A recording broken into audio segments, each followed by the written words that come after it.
харагдж байгаа нь болохоор Яманакако гээд Фужиолын бэлд байрладаг ийм нуур байгаа.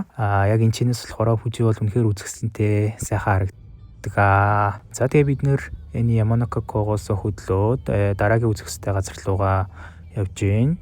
Энэ өдөр болохоор амар гоё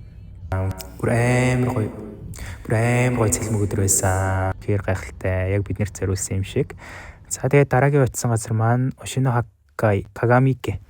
Энэ нь болохоор одоо Фужиолаас урсж байгаа цас мөс нь хайлаад дуусж байгаа. Тэр нь болохоор газарт шингээд ингээд цэвэрлэгдээд тэгээд ийм 8 ширхэг ийм гоё цүрмийг бий болгосон байдаг юм байна лээ.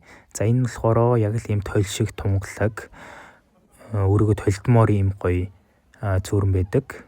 Тэгээд яг энэ дотор нь сэлж байгаа загаснууд нь хүртэлтэй шууд ингээд сэлж байгаа нь харагддаг ийм гоё газар байна. Фужиол